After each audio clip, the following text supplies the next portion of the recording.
Electroconvulsive therapy, formerly known as shock treatment, devised by two psychiatrists after observing that pigs shocked with electricity were easier to slaughter.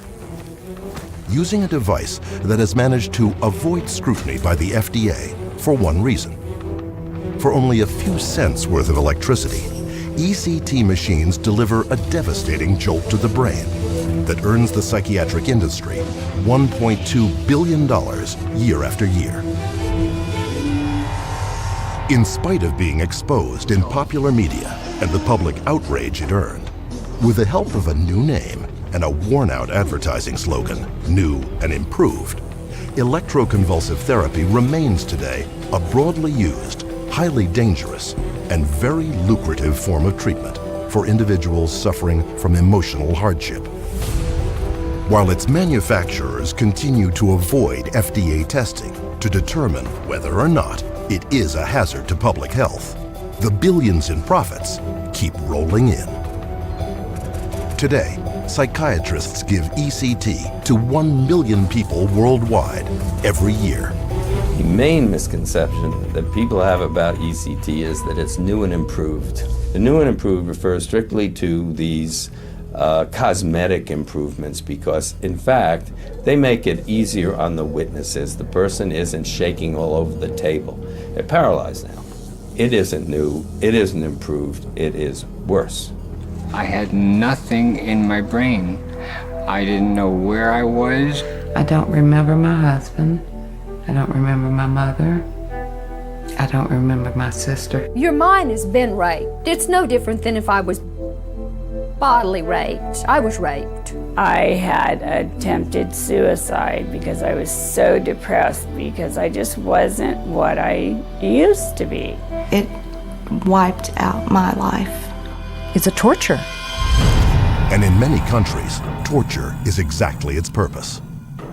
On the one hand, we use electroshock purportedly to cure people, and on the other hand, they use electroshock to torture prisoners.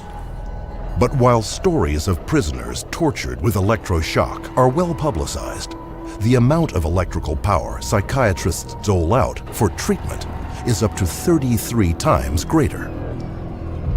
ECT is basically you just bombard the brain with this horrendous amount of electricity, which causes a seizure. There is no science whatsoever that a single human being has ever been cured using electroconvulsive therapy, creating a grand mal seizure, in effect causing massive brain trauma.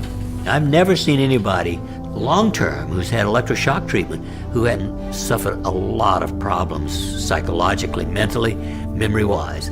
Under oath, even ECT's main proponent admitted to its severe dangers. Altered cognition is the most common side effect of ECT. That memory loss occurs, it's universal, and in some individuals it can be profound. Incredibly, the electroshock machines that deliver this much raw power have still never been tested or approved by the United States government. It wasn't until 2011, after years of protests by electroshock survivors and their families, that a U.S. law forced the Food and Drug Administration into finally ordering hearings into the safety of shock machines. I would like to call this meeting of the Neurological Devices Panel to order. There, psychiatrist after psychiatrist with conflicts of interest within the industry, such as Richard Weiner, Charles Kellner, and Sarah Lisenby, ignored the overwhelming evidence of damage and attempted to present ECT as somehow safe and effective. ECT is the most effective and rapidly active. But psychiatric survivors told the panel otherwise. The ECT was a violent and damaging assault on my brain and my very soul. It made me emotionally worse, not better. My life is faded with lots of blank holes, which represent the memories that were destroyed through the administration of electroshock.